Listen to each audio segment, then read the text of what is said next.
What's up, guys? I'm Marcus from the Bull Co. You guys are watching my YouTube channel. Now today we're going to be talking about Shadow here. Shadow is a year-old American Bully mix, and he had a huge problem. He was very dog aggressive, or at least it was, okay? Now, before we get into how to fix this or how to help this, let's start by talking about what causes this thing, okay?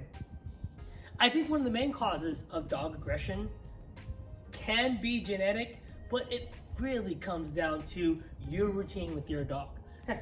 Sit. Good. This dog, unfortunately, every time he went out and every time he, seen another dog, something happened early on in his life that he either was barked at or growled at, or he was more dominant and he felt like he wanted to be more dominant, but that behavior was never corrected.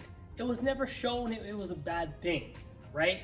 And unfortunately, the owners went about it the wrong way. One of the main things is that when you allow a dog like this, who's consistently going after other dogs, to continue on and on and on, the problem is only going to get worse and it's going to compound on itself. You really do have to take the dog as a whole and work with him how he needs to be worked with, or her, okay?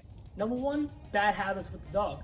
Allowing the dog to, meet other dogs when the energy is so high.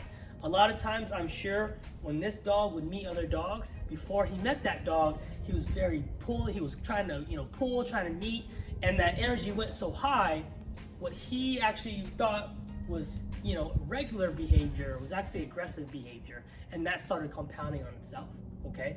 And secondly, the owners did a bad thing, not intentionally, but they did a bad thing by not trying to reintroduce. Now, I know it's hard to, do these things when you're trying to train, when you're trying to walk your dog and you don't know the other person with the dog. And if that's the case, you really should keep your distance so this dog knows we're on a walk. We're not out here to meet other dogs, okay?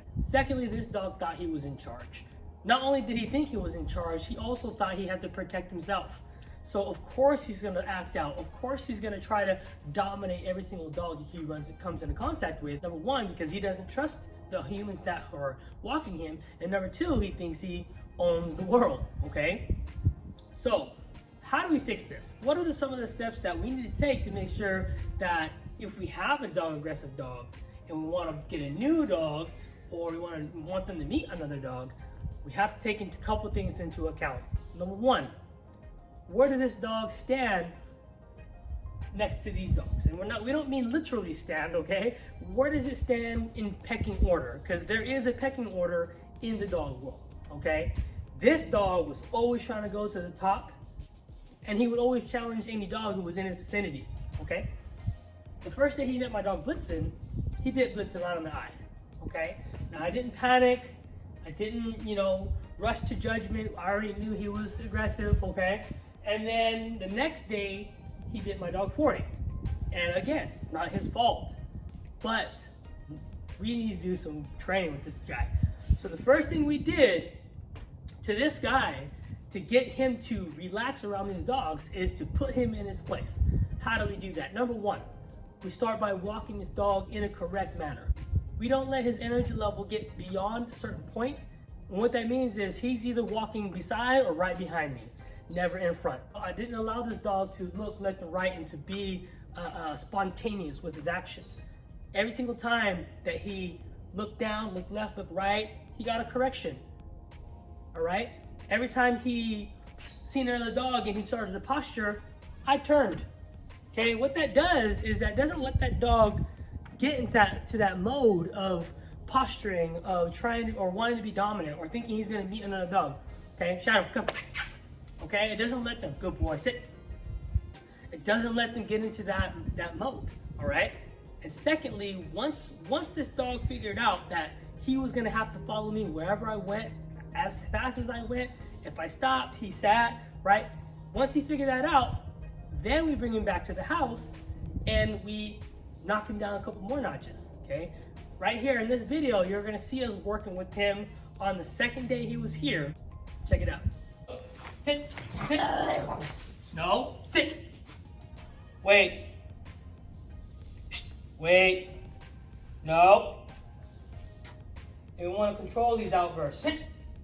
Wait. Nope. We're going to submit him, okay? And we're going to allow 40 to sniff it. And what this is going to do is we're going to essentially put him in a position lower than 40, right? Because he's trying to challenge 40, and we want him to figure out that he's in no position to make that challenge, okay? And this is where we start this rehabilitation at, okay? He's uncomfortable. He's not used to feeling this way, right? No. No, no, no, no. Right? Now in that video, you see him struggling, okay? No, I'm not choking the dog. I'm not hurting the dog. I'm literally just holding him in his place. What this does, number one, is put the dog on his back and put him in a vulnerable position. The dog's gonna learn two things from this.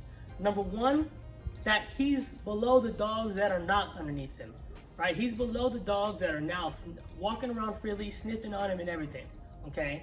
And this something has to be done over a couple days. Shh, leave it. What you got? Now the second thing this does is that even though he's below these dogs are not trying to be aggressive towards him. They're not trying to make him feel inferior because these are well-balanced, trained dogs. All right, okay, so I suggest muzzling both dogs if you are in 100% control. Shadow, come, good, sit, sit, sit, Shadow, come, sit, sit, good boy, stay, okay, so I suggest, no, down, I suggest muzzling both dogs to make sure you're safe. Okay, now, so the first thing is to get this dog under control on his walks. Make sure his walks are completely just about the walk. It's not about using the restroom because he used the restroom here at the house. It's not about him lifting his leg and smelling the other smells, trying to mark his territory, whatever it is. Okay, number two, we knocked him down a couple notches. Leave it, shh, leave it. Number two is knocking this dog down a couple more notches, letting him know he's not in a position to make a challenge to any of these dogs on the yard, especially the males, okay? He was really going after these guys. He bit both of these guys, but they harbor no ill will. Once he bit them, I reintroduced in a way that shows him that he's not supposed to be doing that, which was flipping him over. And then I showed him that these dogs are okay by letting them come over and smell him while in that vulnerable position. Okay, so now the third thing is this. It's time to teach this dog proper boundaries, right? This dog was very much accustomed to getting in there, getting in some other dog's face, making him feel uncomfortable to the point where he wants to fight back, right? He was so accustomed to that, and it's not good dog behavior. So I decided to work with this dog off leash, okay?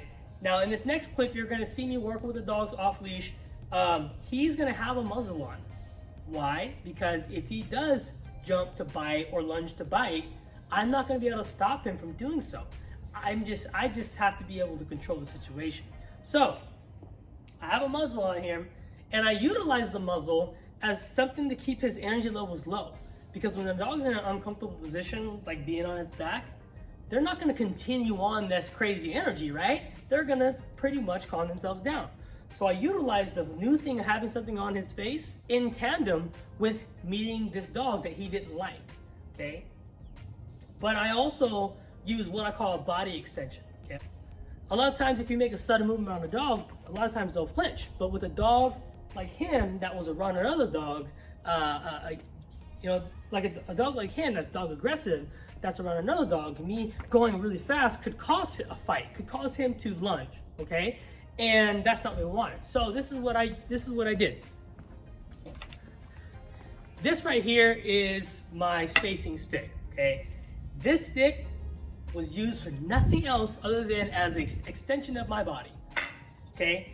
So before we did this, I made sure that this dog knew this was my space, okay? So for about an hour or whatever, every time he got near something that I didn't want him to get near, I would put the stick underneath him. I would move it a little bit like that. You can kind of see him moving, right? Good boy, right? Very subtle, slight nudge, but it's an extension of my body. So once he figured that out, once I can control this dog with a stick of an extension, I got my other dog out here. I had him on a leash and I had him muzzled. So let's check this out. See what you guys think. Good job. Now, what we're gonna do, I was working with Shadow here for the last couple days.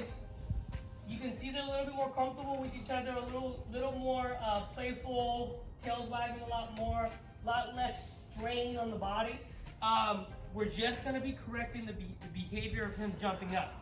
That behavior is really triggered him being overly dominant. Okay, Shadow, good boy, right?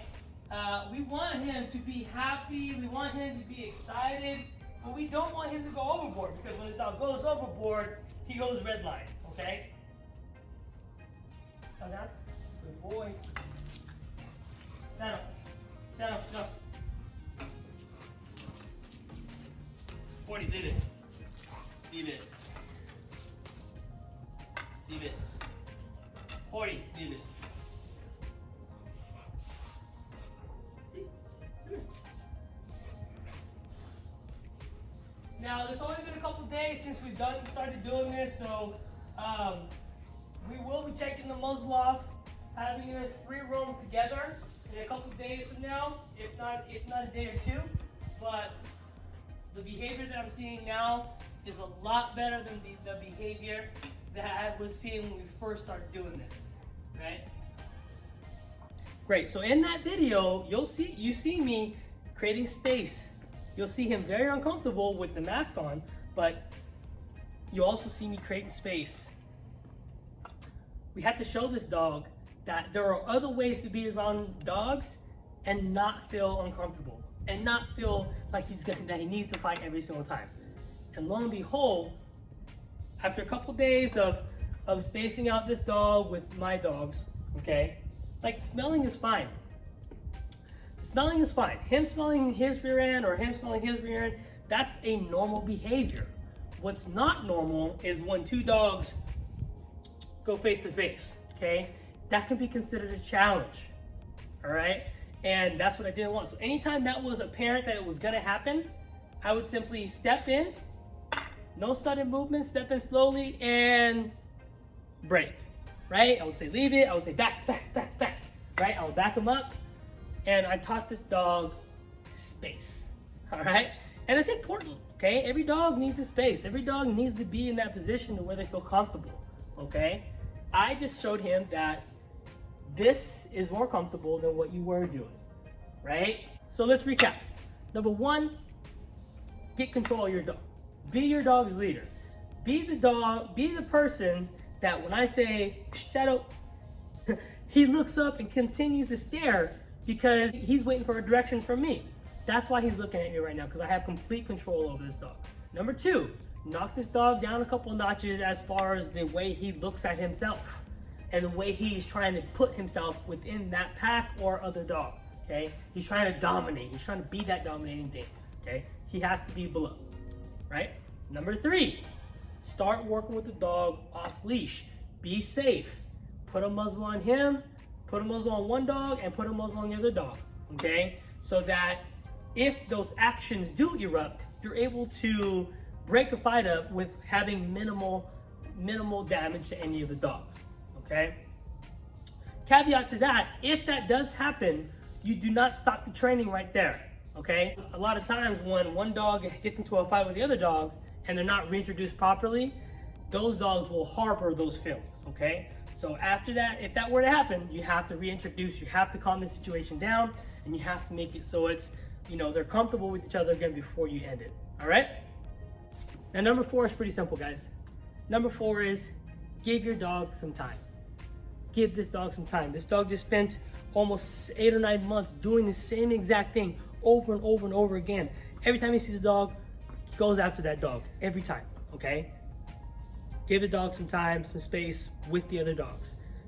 Right now, this dog is 2 to 3 hours in the yard with just the males, just hanging out. I'm back here with them. I'm not giving them commands. I'm not working with them.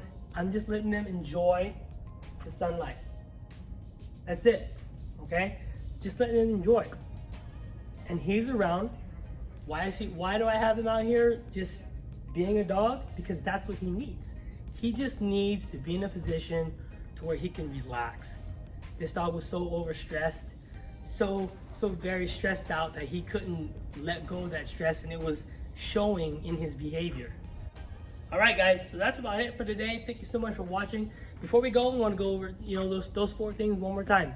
Proper leadership, pack placement, off-leash training, and just time with the other dog. Relaxed, feel good, cool breeze and a warm sun will go a long way. All right, guys, you guys have a wonderful day. Thank you so much for watching. I'll see you next time.